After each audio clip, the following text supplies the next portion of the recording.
Hi everyone, we had a brief issue there, I'm afraid, with Webinar Jam, but it appears that we've resolved that now and we actually have audio working. So welcome everyone. We're just a couple of 3 minutes after the start time. I apologize for that, but delighted to have you on board. Pleasure to see the fact we've got some returning people from our monthly webinars, so welcome back. For those of you who are new, absolutely delighted to have you on board. Today we're going to be looking at virtual super teams. There's a lot of talk in the HR press and in the commercial press about the issue of remote working. So we're going to be looking at how do you take a group of people who are working remotely, turn them into and sustain them as a super team. I'm Clinton Wingrove. I have spent many years focusing on the issues of performance and productivity, and I'm delighted to share what I've learned from many people around the globe as I've worked internationally in HR for just over 40 years. We've got a packed agenda today. At the end, you will be receiving a copy of the slide deck, so hopefully you'll find that useful, and there'll be some additional information in there. We're going to go through a number of things.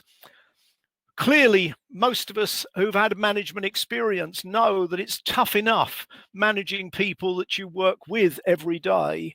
Suddenly finding ourselves, many of us unexpectedly working remotely, are seeing that challenge escalate dramatically. So why do we need to focus on performance? We'll look at that. We'll look at what characterizes super teams, what distinguishes those teams that excel from those that don't or simply plod along mediocre. And what is it in the current environment staff are needing, and consequently, how do we match those to bring out the super teams? What we know is we're in an uncertain time.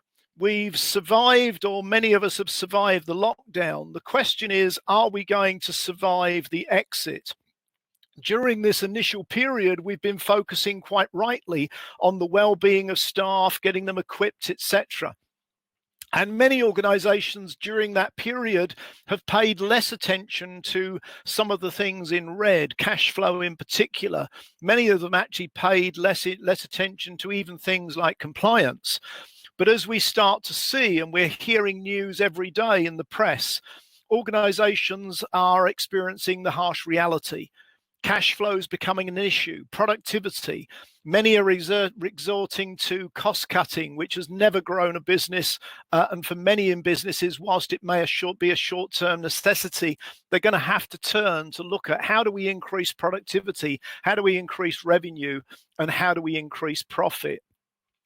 So we need to look at what differentiates then super teams, because if we can take the people who are working from us and collaborate with them and collectively turn them into a group of people who can excel, we're going to be much more strongly positioned to be able to get through the exit, which is going to be our biggest challenge. I had the privilege of working with a Dr. Paul Marciano a number of years ago, following work Paul had done before he wrote the book Carrots and Sticks Don't Work, when we looked at what is it that undermines and corrodes performance. And we were commissioned then by McGraw-Hill to produce a book on super teams. And what we were asked to look at is, what is it that differentiates a team that excels from a team that is good? And the answer actually was quite surprising. Now, most of us can tell the difference between a team that's good and a team that's bad. Our challenge was the difference between a super team and a good team. And many of you have probably had an experience where you've seen a group of average people actually smash it. They have outstanding performance. And many of you have probably also seen teams of top talent, and yet they struggle.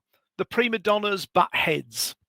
So our challenge was, how do you take a group of people who are not necessarily top talent and turn them into a super team? And we were privileged enough to do an extensive set of research, the results of which we shared in the book Super Teams. And I'm going to be sharing that with you today and positioning it in the context of just virtual working. What we found was that there was a significant differentiator between the teams who smashed it. My definition of smashed it, it's a colloquial phrase. Our definitions were quite simple. A super team is a team that meets all of the targets and the expectations of it, but then raises those targets themselves. That's the difference between a super team and a good team. A good team does what you ask of it. A super team does what you ask of it and more. Why? Because they value what they do. They value the fact that they're a team. And what we found was in super teams, there was a consistent respect shown for the organization of which they were a part. That's a really important thing, particularly if your staff are now remote. Do they actually respect the organization for which they work?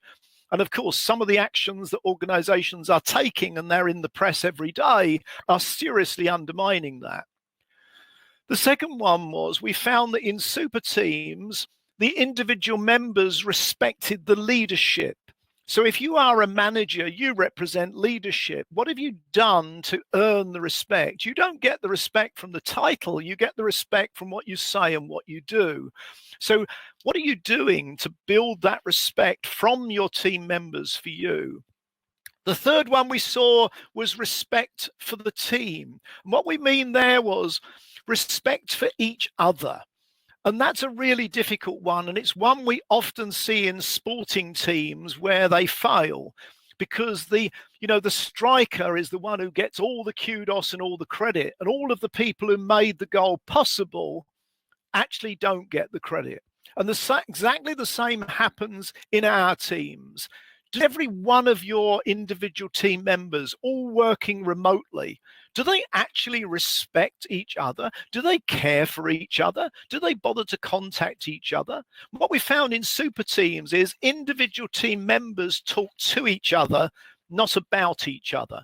In good teams and less, we found lots of those sidebar conversations where person A talks to person B about person C. We didn't see any evidence of that in super teams.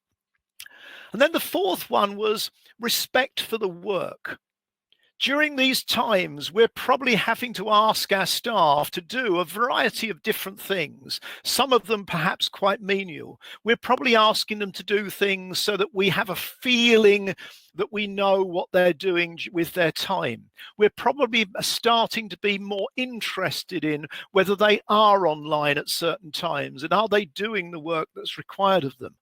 And it's really important that the individuals who are working remotely respect the work that they're asked to do. That means we have to give them a positive reason. And it's not, oh, it's because we have to do this. It's not because my boss has told me I've got to get you to do it. If you're the manager, you are accountable for what your staff do.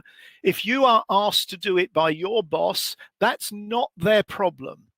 So it's really important that we make sure that our staff understand what the value is of the work they're doing, irrespective of what it is. And we should never have phrases like, oh, I only do the X, or I'm only the. We should make sure that every individual doing work for us understands that that work is important and valuable to the organization. And then the last thing we found, and this was a significant differentiator, in super teams, we found that every individual left work feeling respected.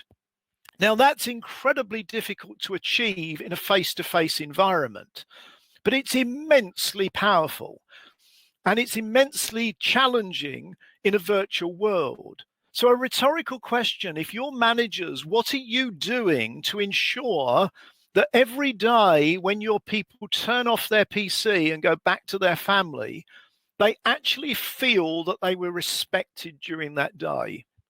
It's a really, really important thing. And just think about it yourself. How often have you actually felt disrespected, and what was that feeling like?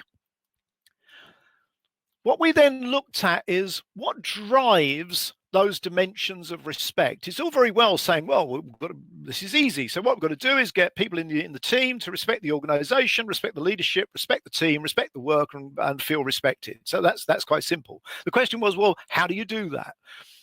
And what Dr. Marciano had discovered is the 7 drivers of respect, 7 things which, if they happen frequently, consistently, and congruently, that respect appears. And if they're missing, that respect disappears or starts to corrode. And what we also discovered is that disrespect is viral if we don't call it out. Little minor displays of disrespect become cumulative. And some of you may have come across the concept of the broken window syndrome. It's a very simple principle. It says if you take a road and there's a building in that road, and at some point in time it becomes vacant, we never really know how or why, but a window gets broken.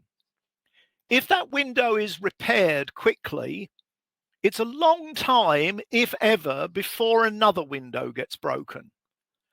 However, if a window gets broken and it's left, breaking windows accelerates. And after a relatively short space of time, a significant number of windows are broken. Exactly the same is true with disrespectful behavior. If we are, often not deliberately, disrespectful to one of our staff, perhaps agreeing to make a call to them at 10 o'clock in the morning and not making it until 10:30.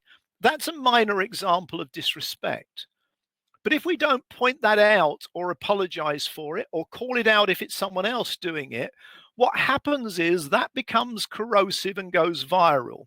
And I worked with an organization in New York where a new CEO took over a failing company and in a short space of time, through immense personal talent, turned the company round. Sales went up, costs went down, profitability returned. The only problem was he demonstrated disrespectful behaviors. He walked straight past reception. He walked straight past security. He walked straight past his PA in the morning and went to do his email before he came back to speak to her. When I went to visit him, he spoke to me from the back of his head, looking at his PC while he checked his email, claiming that he was capable of multitasking. And what happened was that behavior went viral.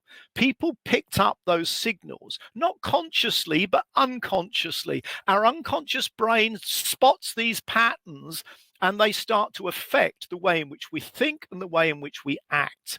And what we found was in the teams that were not super teams, there were significant examples of disrespectful behavior, all genuinely relatively minor, but cumulatively viral and destructive.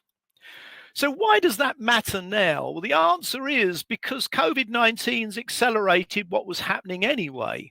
We've always had a situation, probably for the last 10, 15 years in many companies, where people were working remotely. What we've now got is suddenly we've been thrust into a situation where many of us have all or most of our people working remotely. And what we are now starting to see is some of the significant effects. So before we can consider how we manage people, we need to understand what those effects are. And we covered some of these on a webinar, and I see a number of you who attended that. So I'll go through it fairly briefly. If any of you are specifically interested in more detail, contact us afterwards and we'll give access to you to that previous webinar. But what we're seeing is staff who are working remotely, the levels of anxiety and fear or concern is significantly increasing. Why? Because many of them are unsure about what's the expectations of them right now. They used to go into the office and lots of things happened informally through contact and interactions. Now that they're very remote, many of them feel unsure about what the real expectations of them are and how are they perceived, back in the office or back in your remote office. There's also increasing concerns about the potential negative job prospects. Every day we are hearing news, some exaggerated and unfortunately some not, about what's happening in the job market. many people working remotely are becoming increasingly concerned about whether that will affect them. We're seeing people with a loss of identity. I mentioned on a webinar that two of you definitely attended, the executive that I bumped into, and he said, I used to feel important. Now I'm a spot on the Zoom wallpaper. People are feeling now that they're back in their houses, many of them are losing their identity, and they have fewer of those informal conversations and connections that gave them their status when people bumped into them in the corridor and said, oh, hi, Clint, how are you doing? What's going on the project? A lot of those things that make us feel worth, that make us feel individually respected, have disappeared. And then we're seeing weaker relationships. We now know that virtual work, even if we use webcams to their fullest benefit, we are seeing two significant side effects. Cognitive disconnect. We're losing a lot of informal communication. The things we heard when we were getting the cup of coffee, coming up in the escalator, going down in the lift, on the way to work, in the restaurant, out getting our coffee during the lunch break. We're not getting a lot of that information, and that's making us feel as though our relationships are weaker, and they are. And we're also losing the emotional connection, the emotional depth. We now know that working through webcams certainly is better than telephone or not connecting at all, but it doesn't give you that empathetic trigger that you feel part of the team. And again, if you're going to feel respected, it's an emotional issue, not just a logical one. And then we're seeing the fatigue. Yeah, everybody says, well, it's much, much better. I don't have to get on the train and on the tube and drive the car and all that travel and all that stress. So the expectation is, because people are working remotely, that, hey, they're having it easy. They've got much more time. They didn't have to drive. What we know, though, is that both the anxiety that we've talked about just now and the abnormal working effect of focusing on a screen all the time and working through video does increase the level of fatigue. And clearly there's quite a lot of research going on into how significant that is. But it's one of the reasons why so many organizations now are doing work on resilience, on well-being, etc. So the question is, well, what is it staff want then? What we know is that staff want to know that you care. Now, of course, you're going to say, well, of course I care. I've told them if they've got any problems, all they've got to do is ring me. Yeah, that's like, yeah, and you bump into people during your annual celebrations, perhaps at Christmas or whichever holiday you celebrate. You say, we must get together. If you want to catch up, just give me a call. That's not how it works. People don't feel respected because they know they can call you.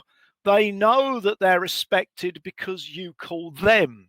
So what staff are looking for is actions from managers, all of whom we're overloaded. We've got pressures of time. But the challenge is we've got to rise to that challenge and actually do something.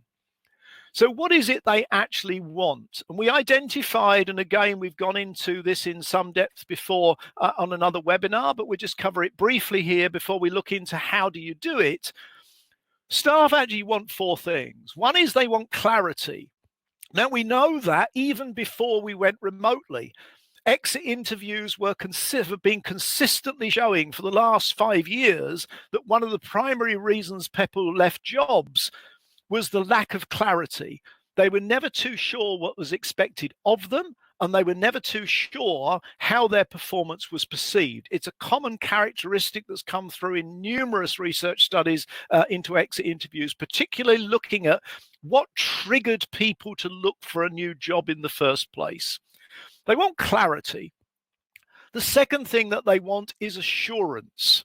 Now, you can't assure them their job is safe. But what you can assure them is two things. You can assure them that you'll communicate with them what is happening and what you know. And staff want to know you are in the know. That is partly what gives you their respect for you. They also want to know that you're doing everything you can to ensure that things are going to work out well. Now, many of us get into management positions not because we're good at managing, but because we're brilliant at something else. And what this is testing now for many of us is our managerial ability, our ability to focus on getting the work done today, but also focusing as well on what we're going to do to secure the future. And that's no longer an extrapolation of the past. Knowing what worked yesterday is not going to help us. So what staff are looking for is assurance that we as managers are connected with the decision makers, that we know what's going on, and we are attempting to influence those things on their behalf. And then thirdly, they want recognition. This is a significant characteristic in super teams of people who feel respected. They feel respected because they're recognized, and recognized not just for what they've achieved. Of course, we recognize people for what they've achieved, but people want to be recognized for who they are. They want to be recognized for the fact that they are also attempting to cope with incredibly uncertain times. They want to be recognized for the fact that, yes, working from home does give them some privileges, but it also creates significant challenges. Perhaps they've got working environments where sitting on their chair that they've got gives them backache all day, that they are ill positioned. They have to put up with noise and dogs and children and neighbors. They want recognition for the fact that that's happening. And what that means is they're also looking for some empathy. And it's very tempting, particularly when the going gets tough, when your manager comes to you and says, you've got to cut costs down by 10%. We've got to reduce headcount by 8%. I need you to sort out Julie because Julie's not performing the work well. I want you to do something about Jack because Jack's not phoning the customers frequently enough. They want to know that you understand how they feel in their circumstances. That doesn't mean to say you let them off the hook. But if they know that you understand how they feel, they're more likely to rise to the challenges you set them. And what we've got to realize is, those of you who are familiar with anything like Maslow's hierarchy of needs, for example, this pandemic has crashed people's level of experience, their motivation. People who were previously motivated by altruistic principles, by a need for belonging and sharing and so on, all of a sudden are motivated by a need for security, a need for confidence, a need to know that things are actually going to be okay. So let's look at how, in the context of super teams, how can we use those 7 drivers that I mentioned, which I'm going to show in the blue boxes beginning with the little red letter. How can we use those 7 drivers to achieve these 4 things? Clarity, assurance, etc. So let's look at the first one. Very often I find managers say, well, I've made it quite clear. I tell people what I want them to do. Yeah. That's only a minor part of what people need to understand. If people are going to feel respected, if they're going to respect the work, if they're going to respect you, and therefore their level of motivation is high, they need to understand why. And this is a very powerful message that probably Simon Sinek articulates the best of anyone. Any of you have watched Simon Sinek and his TED.com or his YouTube videos. And what Simon argues is, when you understand why things need to be done and why things happen, it's a much, much deeper level of understanding, something that's going to drive commitment and alignment. And of course, in the current climate, we're all pushed for time, but it's very challenging. But it's very easy to take time out and make sure we explain to people why we want them to do the things we want done, and why we want them to do them in the way we want them done. And in very simple terms, and I make no apologies, how many of your staff actually understand what the organization's vision is, particularly now and if it's changed? Do they understand what the mission is? Because if they understand those 2, they understand the priorities. And when they have a choice of things to do, or they have a limitation and can't do 5 things, it helps them to decide which of the things to do first and to do best. How many of them understand what the organization's strategy is going forward, which will give them confidence in what you're trying to achieve? So, and how many of them understand as well what their team's role is expected to be in these challenging times. So, rhetorical question. Have you taken the time out to explain to your staff why the things that are happening are? The probability is most of us focus on the what. And that takes us to the what. Again, in the exit interviews, we know that people need to know what they have to achieve. And of course, that's why we have KPIs and OKRs and goals and objectives, etc. But we need to make sure people understand specifically what's expected of them. We need to be specific, and they need to understand what's the aspiration. What would you like them to achieve if they could wave a magic wand? And they also need to know what the minimum acceptable standard is. Why? Because we're in challenging times. We're in times when many of our staff are pressurized to achieve what we want. They need to understand, to have these single goals. If you achieve this, everything's wonderful. If you go over it, that's just exceeds. And the minute you go slightly below it, that's unacceptable. That's not the way the world works. And of course, you'll also have people with varying needs. Some jobs, the what is incredibly significant, and it's 99% of the job. Heads of sales, for example, the measure is very simple, sales. But if you've got receptionists or administrators working for you, sometimes it's much harder to define the what. Actually, what happens is we need to define the how. So thinking about each of your staff, what's the clarity they need? How much clarity do they need in order to really understand, faced with the challenges of the day, where do they put most effort? That's your responsibility to ensure that they understand that. And then the question is how. And I hear things like, I had a manager recently who said, I need to be my staff to be better at planning, and I've told them. And I said, well, what exactly did you tell them? He said, I've told them they've got to be better at planning. I want to see a decent plan for their day. And I said, do they understand what a decent plan looks like? And he just looked at me as though I was nuts. But very often we do that. We give people bland statements and believe we've established clarity. And very often we haven't. One of the classics is, I want you to run better meetings. There are tens of behaviors involved in running an effective meeting. Which is it you want me to be better at? And again, we don't have to have hour-long conversations. With each of your people, you can identify, do they understand why you're asking them to do what they do? Do they know what? And is there one specific aspect you need to focus on? And if you could magic wand one of their behaviors, what would it be? Take the time to think specifically and communicate it to people. You'll increase the clarity and you'll reduce their stress level and concerns.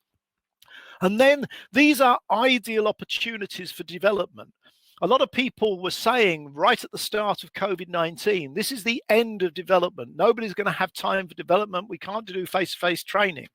The level of training that's taking place in the companies that are enlightened has increased significantly. Organizations who now realize what's going on, realize that their staff are working in an environment where they can actually invest small amounts of time acquiring new knowledge, acquiring new skills. Do you have clarity with each of your individual direct reports, the one thing that you'd like them to work on next? What's the one thing that you'd actually like them to improve on? The knowledge that you'd like them to acquire, the skill that you'd like them to develop. So again, rhetorical question, have you established that clarity with them? So 4 things. Do they know why? Do they know what?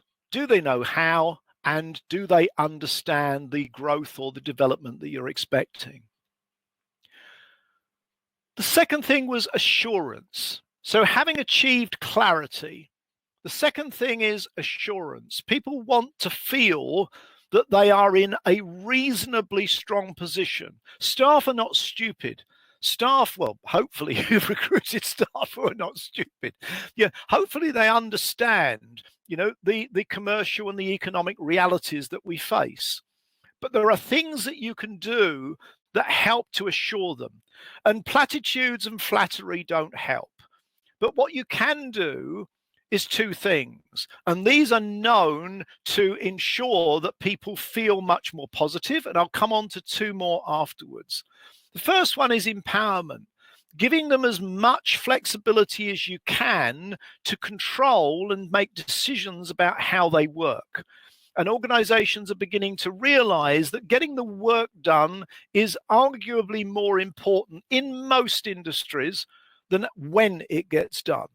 So giving your staff the opportunity to choose when they do various things is one good example of empowerment. And you can lay down some guidelines and some benchmarks that control what is acceptable and what isn't. The other thing you can do is trust people. And this is a difficult one. I used to find this really difficult when I first became a manager. And what I used to do was misunderstand. You don't trust people by letting them do things that you know they can and will do well. That is not trust. And equally, that's not empowerment. Now, giving people the right to do things that you've told them to do is not empowerment. Trust is about allowing people to try to do things from which they will learn. In other words, they might not succeed. And that very simply means we've got to go back to the clarity. If you can make clear what's expected, trust them then to find the best way to do it. That gives them the empowerment. So whenever you can, make sure that you're very clear about how you're going to judge the performance, but give them as much flexibility as you can in choice of how and when to do things. And that then takes us to two other things. What do you do if things don't go well? What do you do if things go wrong?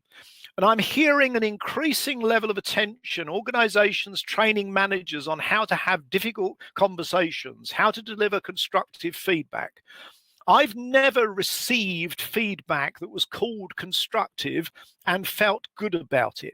I think there's a lot of hogwash talked about this. Now, can you have constructive, challenging, difficult conversations? Of course.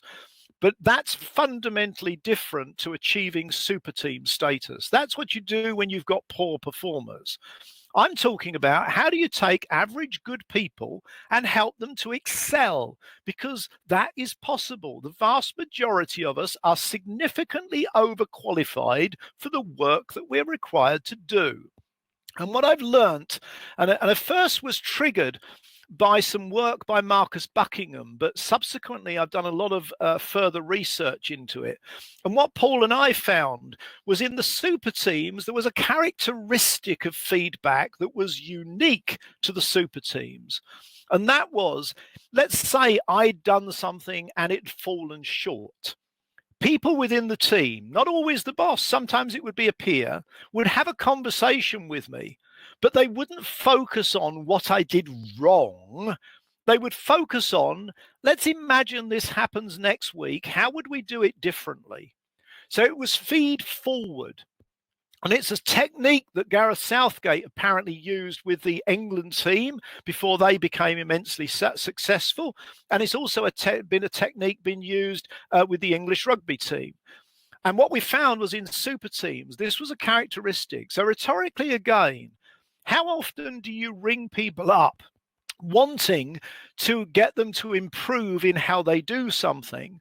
And have a conversation about how could we do this differently in the future? If we were to do it again next week, how could we be more positive? What could we do? Let's look for some ideas. And what they found was that a positive approach, that looking forward, not backwards, and looking at opportunities and positives had a significant impact on the morale of the people. The other thing we noticed was partnering. And in a webinar about 6 months ago, I remember telling a story from my own experience. When we're managers and we spot that something's going wrong, we typically have a number of choices as to how we approach it. One approach is that we interfere. So we step in and we talk to the individual. We often call it coaching, and we interfere with the process and have the conversations about how you're doing differently. Sometimes we'll step in and we'll take the work off of someone. Believing that this is an act of benevolence. So my boss might come to me and say, Clint, I can see you're overloaded. Why don't you let me handle project X? And superficially, you'd say, well, isn't that a good thing? I mean, the boss has taken this work off you. You've got less to do, and he was nice about it. Yes, but indirectly, it's implicitly said I'm not capable of coping. Yeah, and of course, the other one is they step in and tell you how to do it. And the fourth one is they take it off you and give it to someone else, which is even more insulting. So many of those, if you think about them, they have a corrosive effect on how the individual feels in terms of respect. One of the real skills is partnering.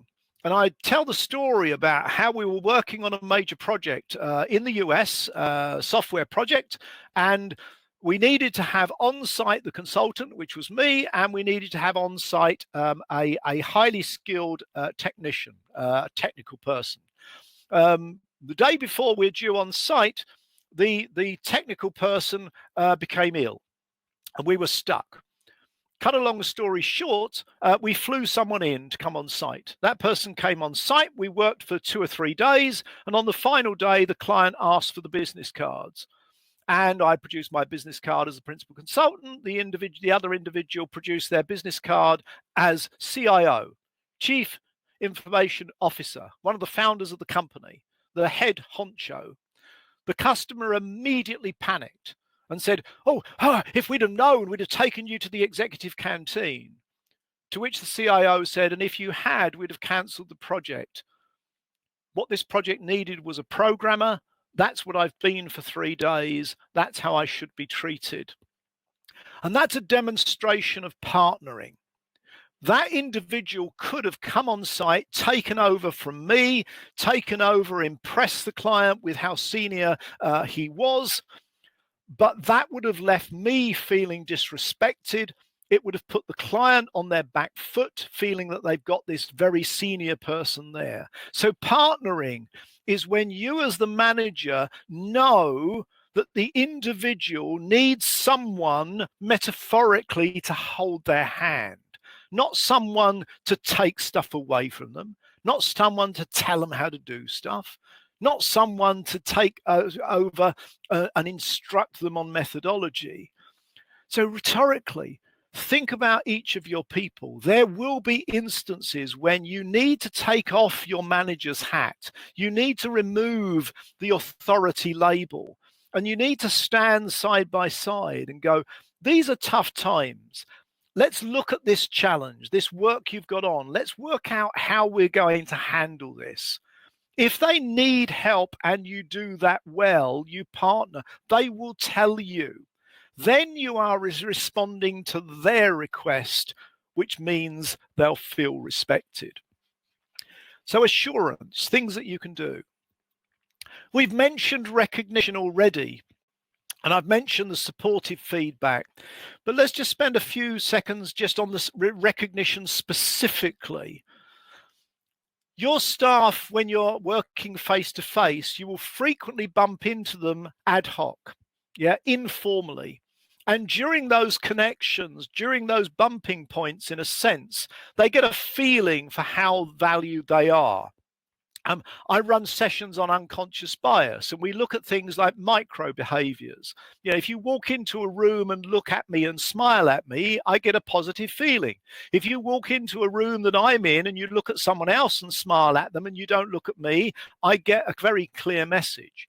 We pick up a lot of recognition without it being stated explicitly. In a remote world, that's not happening. Remember that quote from that senior executive. I used to feel important. In other words, he was recognized as an authority, and now I'm a blob on a Zoom wallpaper. Think about your staff. When was the last time you explicitly recognized them? When was the last time you acknowledged something? And not because you formally had to, not because you happened to be on the call. When did you take the initiative to catch them by surprise? And what's really important is it's not flattery. Make sure, again, it's specific.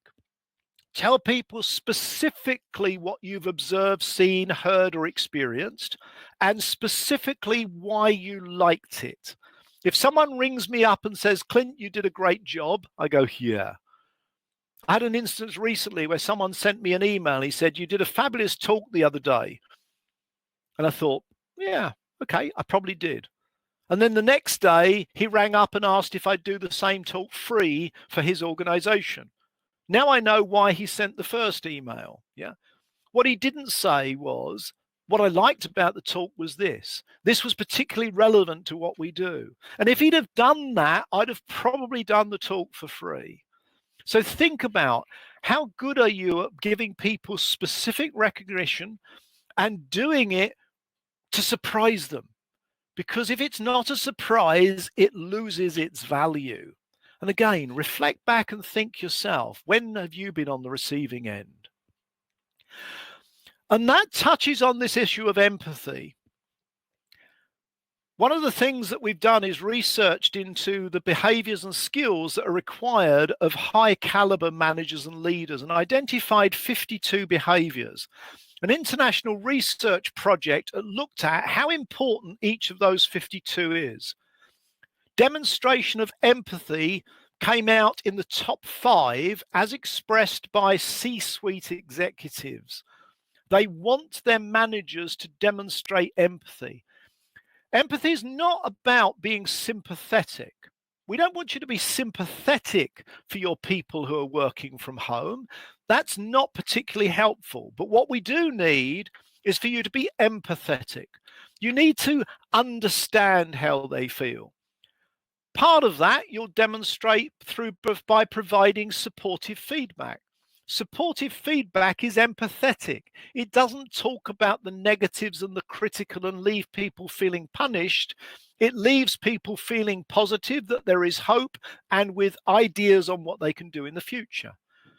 Partnering doesn't take away the status and the kudos that the individual feels and respect for their talent. What it does is it provides mutually acceptable help, which is a positive. And both of those are good examples of demonstration of empathy, as is consideration. At the moment, we have to recognize, despite the challenges that our organizations face, that each of our employees is in a fundamentally unique position. We're asking them for work remotely. Now, most organizations have provided the equipment, etc. But few organizations have actually managed to sort out their family, taught their children to be well behaved, stopped their dog barking, and persuaded the neighbors to stop mowing the lawn at 4 o'clock in the afternoon. So we have to demonstrate some consideration. And that means, as managers, we are sometimes going to have to stretch the boundaries of what our authority allows. Of course, we don't breach compliance. We don't break statutory and fiduciary, etc. regulations.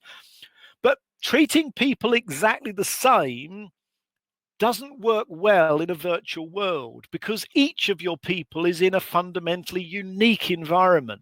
And the skill of a manager is understanding that. Rhetorical question: what have you done to really understand the challenges that each of your people face? And of course, on one level you could say, well, it's up to them to sort it out. We're paying them. It's part of the job. Yes, it is.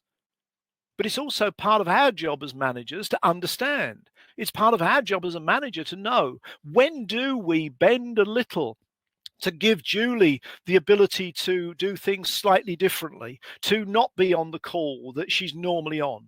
When do we allow Jack perhaps to do some work over the weekend that normally he'd do on a Friday, so that on Friday he can attend to the fact that his child needs some care or some additional support in schooling, etc.? As managers now, that is part of our requirement. If we want to establish a super team, that level of finesse is going to be necessary. So it's possible. We now understand why, when Paul did the research originally. Dr. Marciano did the research originally. We now start to realize why these 7 drivers of respect are so significant. In a virtual world, they are becoming even more so. So again, after this webinar, go back and ask yourself, how good am I at proactively demonstrating each of these, recognizing individuals for who they are, what they've achieved, how they've gone about it, and any development that they've achieved? How good am I at extending the empowerment, making them feel that they have control over what they're doing? How good am I at giving feedback in a way that feels positive and supportive and looks forward rather than backwards? Am I good at taking off my boss hat when I need to step in and influence things?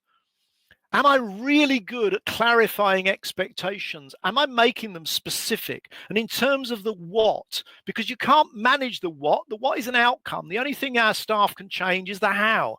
So there has to be a range of acceptability on the what. Have I been specific enough in where the minimum standard is and where the goal that I'd like them to hit is? Because a super team wants to know those boundaries. And how good am I at showing consideration?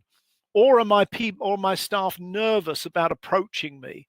Do they understand that I'm sensitive, that I'm empathetic? And do I really trust people? And am I willing to take the consequence if I trust someone and it fails? That's the job. Somebody sometime did that with us. Otherwise, we wouldn't be managers.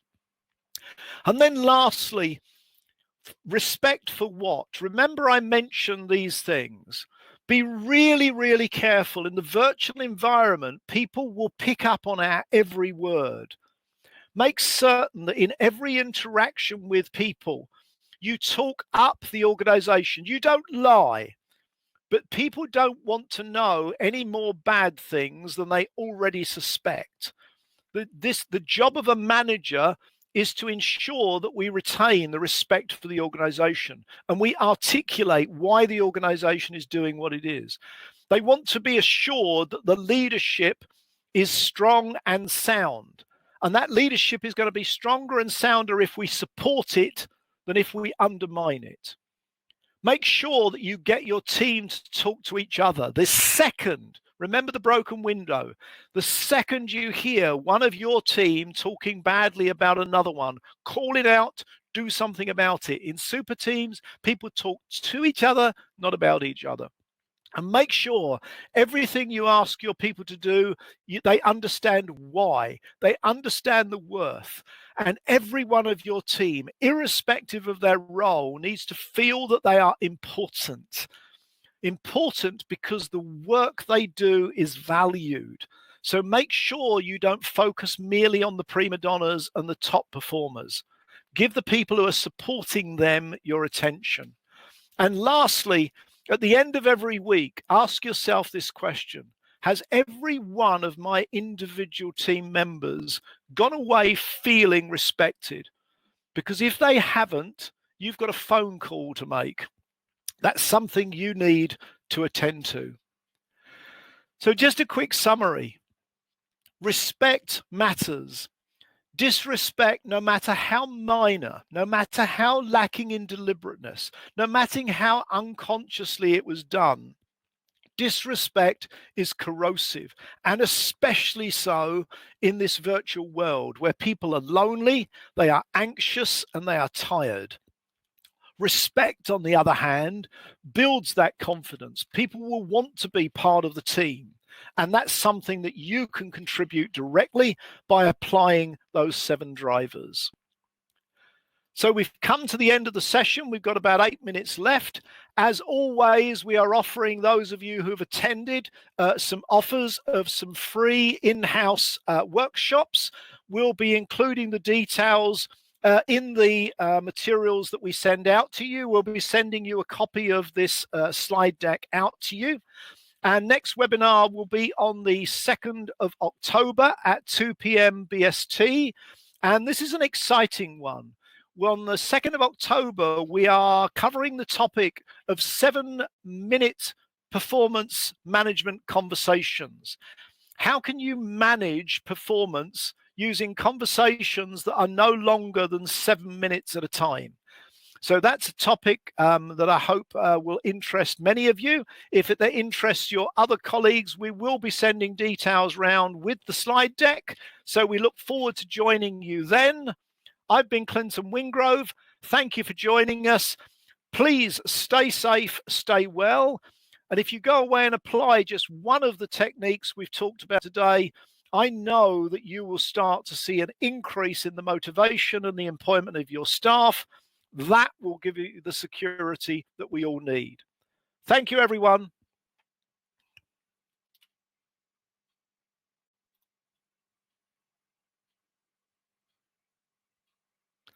I'm looking at the comments just in case.